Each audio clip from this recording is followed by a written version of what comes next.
पहले तो तुम ये देखो कि वेव मतलब हम कहेंगे किसी को इसमें करेक्शन ऑफ पार्टिकल्स अपनी फिक्स जगह पे ऑसिलेट हो रहे हैं, मतलब उनकी लोकेशन फिक्स है पर वो ऑसिलेटिंग है ऐसे ऐसे, जैसे एक पार्टिकल यहाँ ऑसिलेट हो रहा है, एक यहाँ ऑसिलेट हो रहा है, ये आगे पीछे नहीं चलते, सिर्फ अपना मोमेंटम दूसरे को दे देते हैं। ठीक, तो अब अगर एक पार्टिकल ऐसे ऑसिलेट होता है तो इसकी इक्वेशन हमने सिंपल हार्मोनिक मोशन वाले चैप्टर में लिखना सीख ली। इसके यार फोन इसका वीडियो में मुंह क्यों खोलना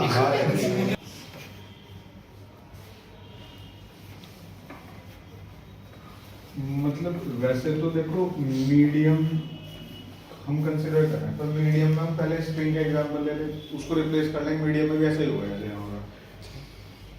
ये स्ट्रिंग के पार्टिकल्स हैं जो हमने सेलेक्ट करे हैं, तो इनफाइनाइट उसमें इनके बीच में भी तो होंगे, स्ट्रिंग और डिसकंटिन्यूअस थोड़ा ये यहाँ पे भी होंगे, पर हमने कुछ जगह पे मार्किंग कर ली, इनको हम देख रहे हैं। तो ये यहाँ से ऐसे ऊपर नीचे ऑसिलेट हो रहा है, इसको हमने पकड़ के हिलाया ऐसे, इसने अपना मोमेंटम दूसरे को, दूसरे ने तीसरे को, सबको मिलता चला गया अलग अलग टाइम। तो ये सब ऐसे ही तो चलते हैं, यूं ऐसे चलते हैं, तो ऊपर नीचे।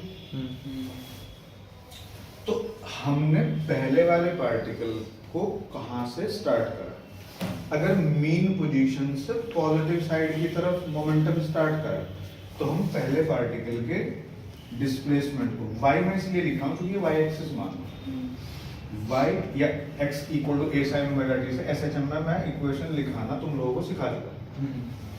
y equal to a sin omega t अगर ये मीन पोजीशन से ऊपर की तरफ जाता है, अगर ये राइट एक्सट्रीम से मतलब पॉजिटिव एक्सट्रीम से नीचे की तरफ आ रहा है तो y equal to a cos omega t, एक सिंगल पार्टिकल का। फिर अगर ये मीन पोजीशन और एक्सट्रीम के बीच में से कहीं पे जा रहा है तो a sin omega t plus minus five या फिर a cos omega t plus minus five, यही तो है भाई। ये एक सिंगल ऑसिलेटिंग पार्टिकल की इक्वेशन लिखने का तरीका है जो हम लोगों ने सिंपल हार्मोनिक मोशन में पहले सीखा है। कहीं से भी पार्टिकल स्टार्ट हो, सबसे पहला काम होता है उसकी इक्वेशन। अब इस तरह से सोचो कि कोई एक एग्जाम्पल तो लेके चलना ही पड़ेगा। तो हमने मान लिया कि पहले पार्टिकल को हमने इस रूल से ऑसिलेट कराना शुरू करा, यानी कि हमने उसको उसकी मीन पोजीशन से राइट साइड डिस्प्लेस करा और वो मैक्सिमम अपनी मीन पोजीशन से a डिस्टेंस तक जाता है। ठीक, अब जो डिस्टरबेंस हम यहाँ क्रिएट कर रहे हैं वो डिस्टरबेंस इस जगह नहीं रहता, वो ऐसे फैलता है। जैसे मान लो मैं बोल रहा हूँ तो मेरे मुंह से जो डिस्टरबेंस क्रिएट हो रहा है तो सब तरफ फैल रहा है, तो पार्टिकल सब तरफ, देखो इसको भी वही चीज सुनाई दे रही है, उसको भी वही चीज सुनाई दे रही है। इसका मतलब एयर के मॉलिक्यूल्स जिस पैटर्न में इधर की तरफ ऑसिलेट हो रहे हैं उसी पैटर्न में उधर की तरफ ऑसिलेट हो रहे हैं। ठीक है, एक ही डिस्टरबेंस फैल रहा है। तो ये डिस्टरबेंस जो मैंने स्ट्रिंग को दिया इसी को आगे चलना है, तो इस डिस्टरबेंस के प्रोपेगेट होने की स्पीड, अब ये मैं एग्जांपल दे रहा हूं, इसकी स्पीड सपोज करो 5 मीटर पर सेकेंड है। ठीक है भाई, मतलब हम पहले मैथमेटिकल एग्जांपल लेंगे, चीजों को नोट करने की कोशिश करेंगे, फिर जनरलाइज कर लेंगे। तो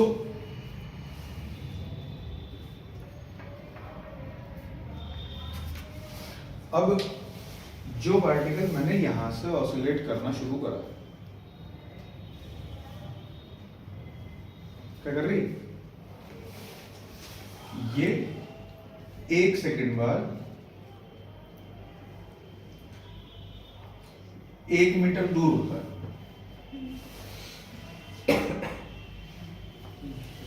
2 सेकंड बाद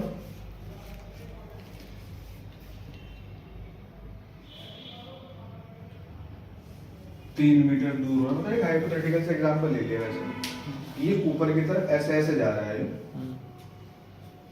और ये मोमेंटम शुरू होने के 1 सेकंड बाद इस पार्टिकल का डिस्प्लेसमेंट 1 मीटर है, 1 मीटर है, फिर 2 सेकंड बाद 3 मीटर है यहां से। तो अगर मैं पूछूं कि यहां से 10 मीटर दूर सिचुएटेड पार्टिकल है कोई, यहां से 10 मीटर दूर सिचुएटेड कोई एक पार्टिकल है ये, तो इस पार्टिकल का डिस्प्लेसमेंट 3 मीटर होगा कब? सोच के बताओ, जब तुम्हारी घड़ी में क्या बजा होगा? हमारे बजे में क्या बजा? नहीं, हाँ अगर वो उसी की जगह हाँ 5 सेकंड आएगा। क्यों 5 मिनट? 4 सेकंड 4 सेकंड आएगा। 5/10 हाँ +2 ठीक।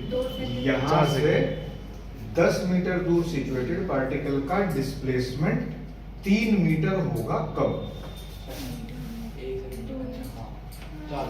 यहां से जब इस पार्टिकल को मोमेंटम रिसीव हो जाएगा तो उसके बाद ही 3 मीटर चढ़ जाएगा ऊपर, कितने टाइम बाद? 2 सेकंड 2 सेकंड बाद।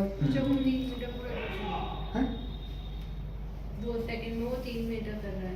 हाँ देखो ना, ये 2 सेकंड में तो 3 मीटर चढ़ता है, ये भी 2 सेकंड में 3 मीटर चढ़ रहा है। और यहां तक इस डिस्टरबेंस को आने में लग जाएंगे 2 सेकंड। तो 4 सेकंड बाद ये पार्टिकल वही पोजीशन एक्वायर कर लेगा जो इसकी 2 सेकंड पे थी। तो इसकी जो पोजीशन 2 सेकंड पे थी, इसकी वो पोजीशन 2 माइनस 2 सेकंड पे, सॉरी 4 माइनस 2 सेकंड पे।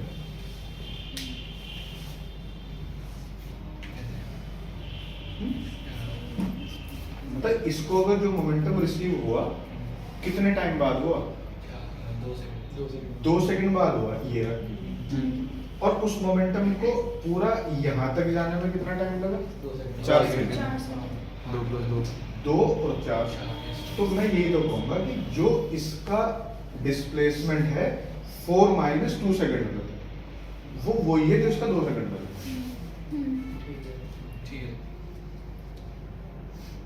जो इसका डिस्प्लेसमेंट है 4 - 2 सेकंड पे, जो ऐसा कह लो, चलो जो इसका डिस्प्लेसमेंट है 4 सेकंड पे, हाँ वो इसका डिस्प्लेसमेंट 2 सेकंड पे।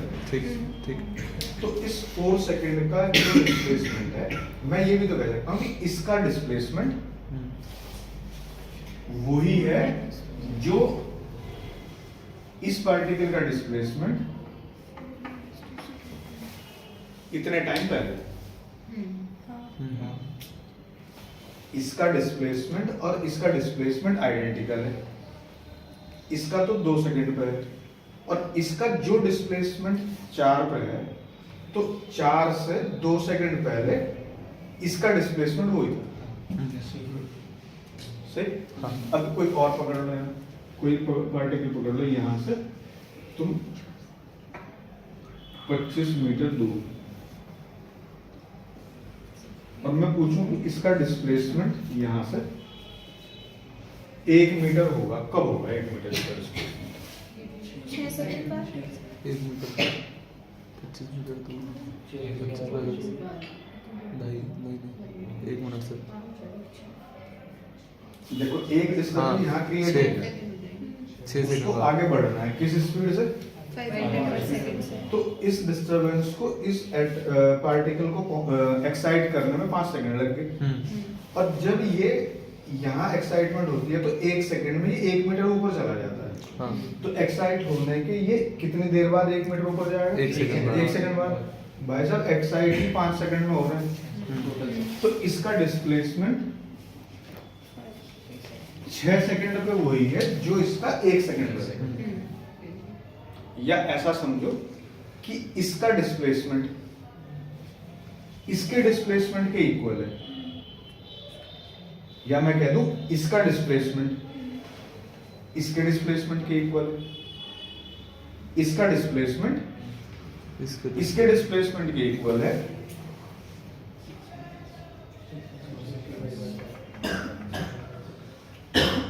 इतने टाइम पहले नहीं समझ रहे? आगे जो इसका डिस्प्लेसमेंट 6 सेकंड पे है, सेम है जहां डिस्प्लेसमेंट होना शुरू हुआ, जहां डिस्टर्बेंस जनरेट हुआ, जहां पे उसका डिस्प्लेसमेंट 1 सेकंड पे है। तो ऐसे तो पार्टिकल 10 मीटर दूर, 5 मीटर दूर, 20 मीटर दूर, ऐसे मैं इसको जनरलाइज नहीं कर सकता। जनरलाइज करने के लिए होना चाहिए कि there must be any particle at some distance x हाँ and pulse or disturbance must travel with a speed instead of 5 its general speed v। हाँ ठीक, तो फिर मैं जब इसको और इसको मैं 1 सेकंड 2 सेकंड की टर्म में बात ना करके इसको मैं कहूँ इन टाइम t। ओके भाई इसके लिए तुम 1 सेकंड 2 सेकंड 3 सेकंड ऐसे स्पेसिफिक थोड़ा बनाते रहोगे। तो अब हम एक एग्जांपल ट्रीट करते हैं कि यहाँ एक डिस्टरबेंस शुरू होता है और वो शुरू होता है इस तरह से कि एट सर्टेन टाइम t इस पार्टिकल का डिस्प्लेसमेंट ये है अराउंड y एक्सिस। ठीक है, ठीक तो मैं यही तो कहूंगा कि यहां से x डिस्टेंस दूर सिचुएटेड पार्टिकल का भी डिस्प्लेसमेंट इसके इक्वल ही होगा। हाँ अब t तो कितना हो गया, t कितना हो गया, तो इन जनरल 4 6 मैंने उसको क्या कर दिया t, हाँ और यहाँ पे जो ये t था ये था ये हाँ तो इसका जो टाइम है ये। अब इसको जरा कोरिलेट करके देखो, मैं ये कहूंगा कि इसका डिस्प्लेसमेंट इसी के डिस्प्लेसमेंट के इक्वल है अगर मैं इसके टाइम में से x वैल्यू माइनस इतने टाइम पहले चला जाए। ये तो हो गया कॉरस्पॉन्डिंग 6 सेकंड, ये हो गया 25/5 5। तो ये तुमने क्या करा 6 में से 5 1 बचा, तो इसका डिस्प्लेसमेंट 1 सेकंड पे। ये तो t जो वहां का टाइम है उसमें से इस डिस्टर्बेंस के वहां ट्रेवल करने का टाइम माइनस कर दिया तो सेम ही आ गया। अब इसमें क्या होगा, अब इतने टाइम पे इसका डिस्प्लेसमेंट क्या है, y equal to a sign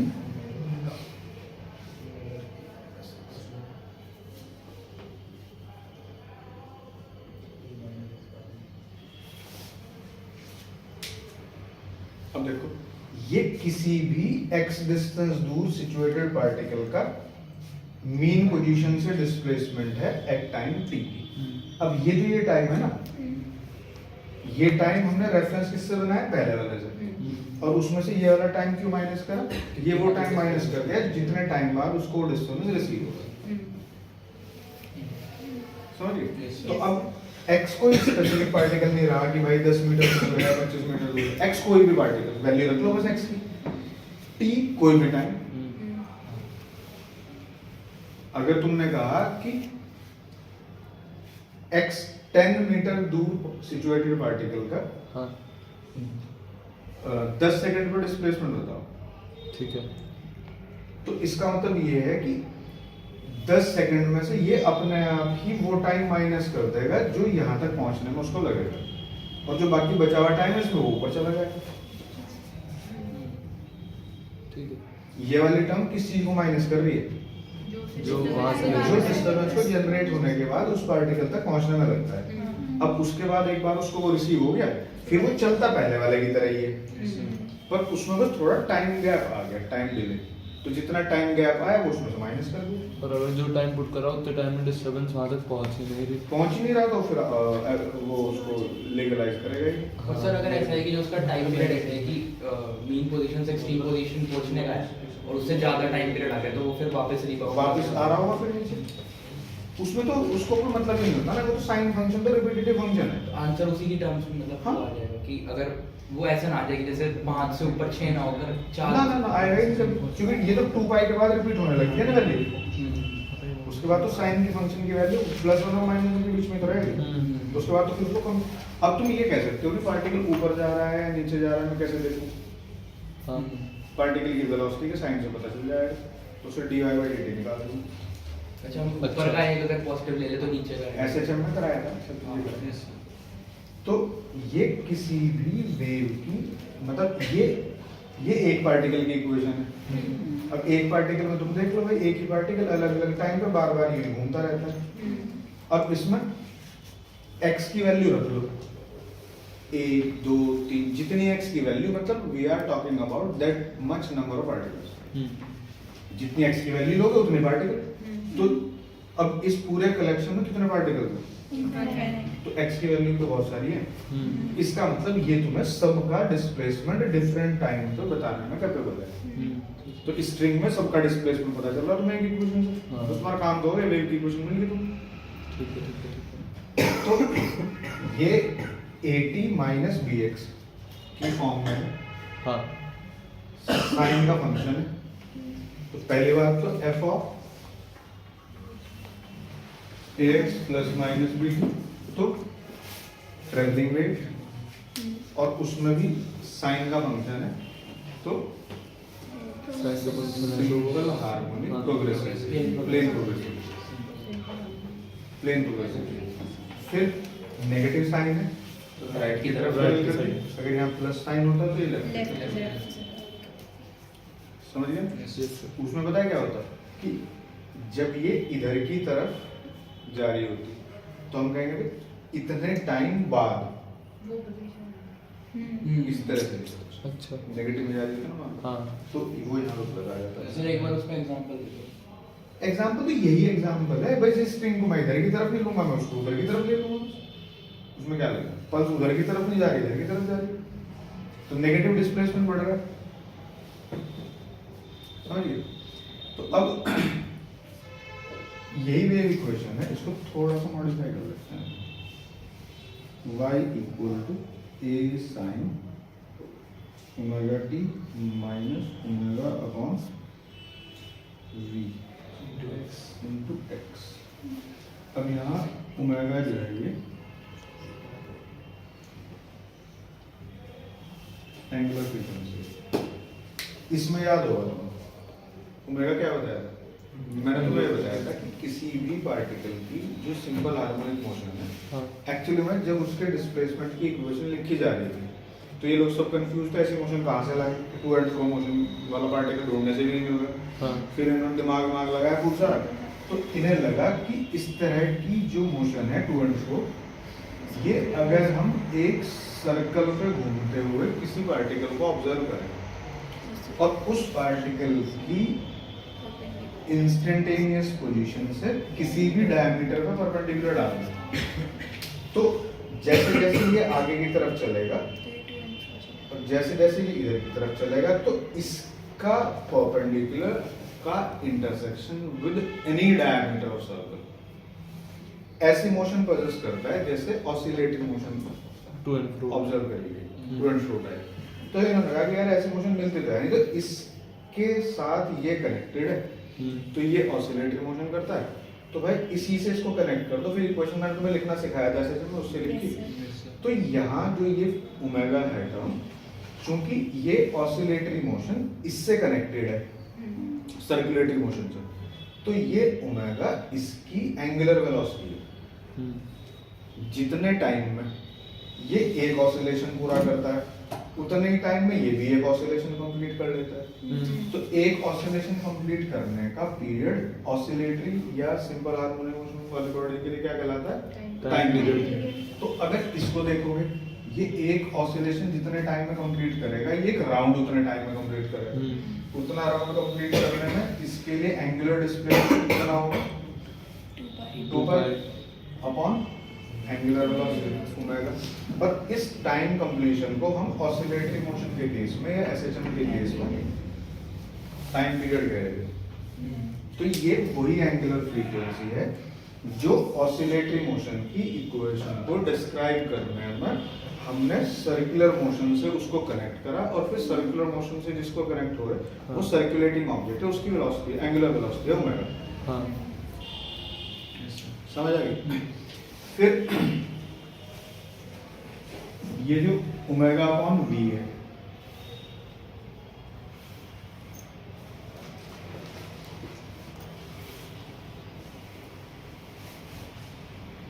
इसको के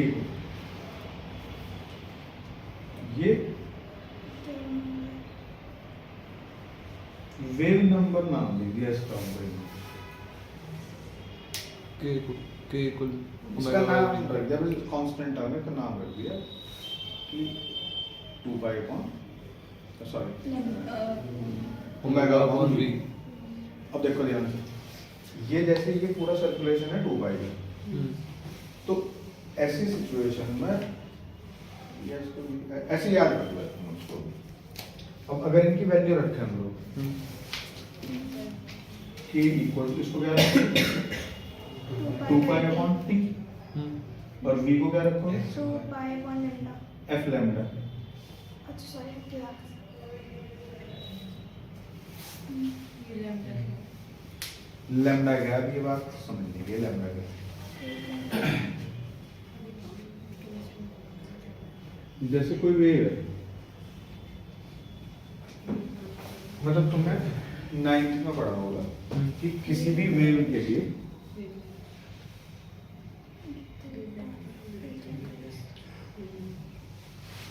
क्रस्ट से क्रस्ट और ट्रफ से ट्रफ के बीच का जो लेंथ है वो लैम्डा होता है। एक वेव की पूरी लेंथ, अब एक वेव जो है देखो वो यहाँ से यहाँ तक की जो वेव है उसके बाद से रिपीट होने वाली वेव है, उसी का ही रिपीटिशन हो रहा है नहीं हाँ। पर इसको इस तरह से याद ना रखो तुम लोग कि भाई क्रस्ट टू क्रस्ट या trough to trough gap lambda होता है। इसको इस तरह से याद रखो, कोई भी दो ऐसे पार्टिकल्स किसी वेव में जो सेम फेज में होते हैं,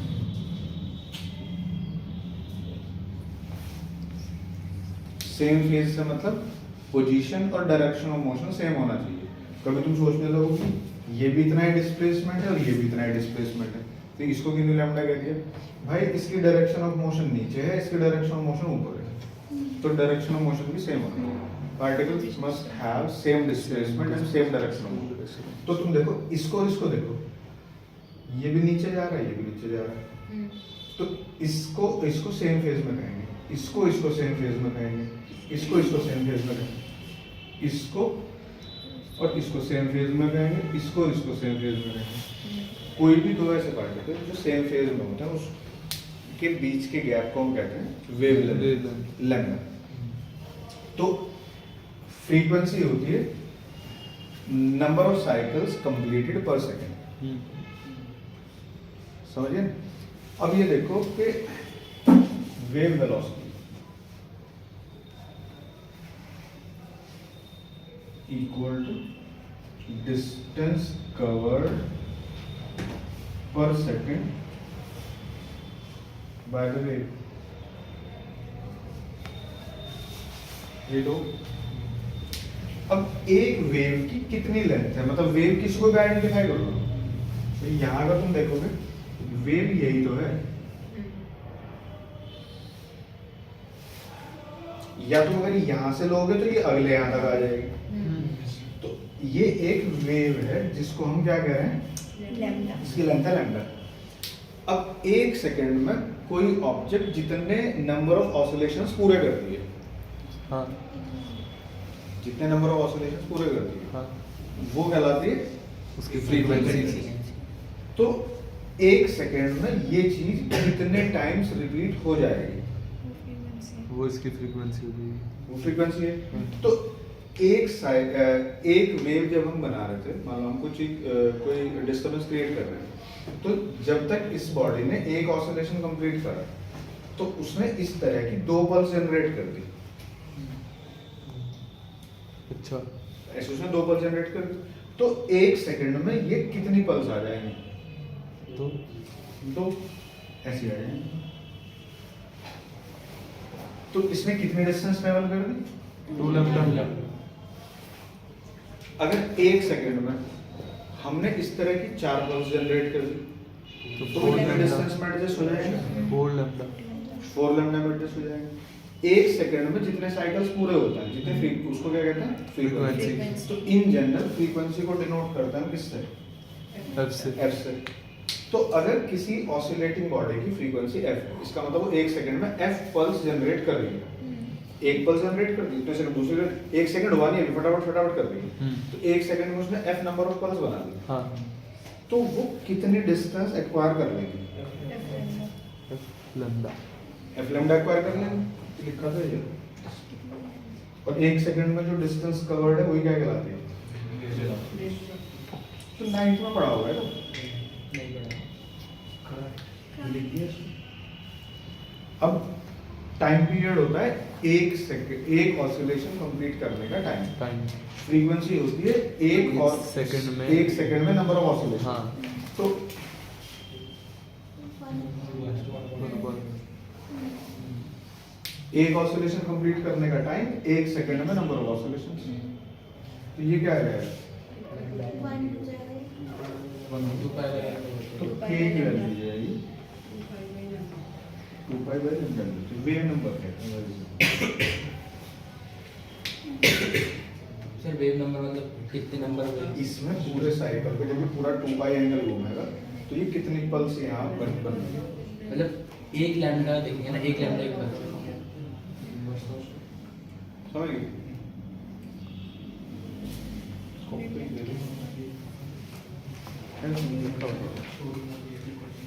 कहाँ आ गई श्रोडिंगर? कहाँ आ गई? अरे वो उसका क्या है? वो देव रोगी यहाँ पे देखो।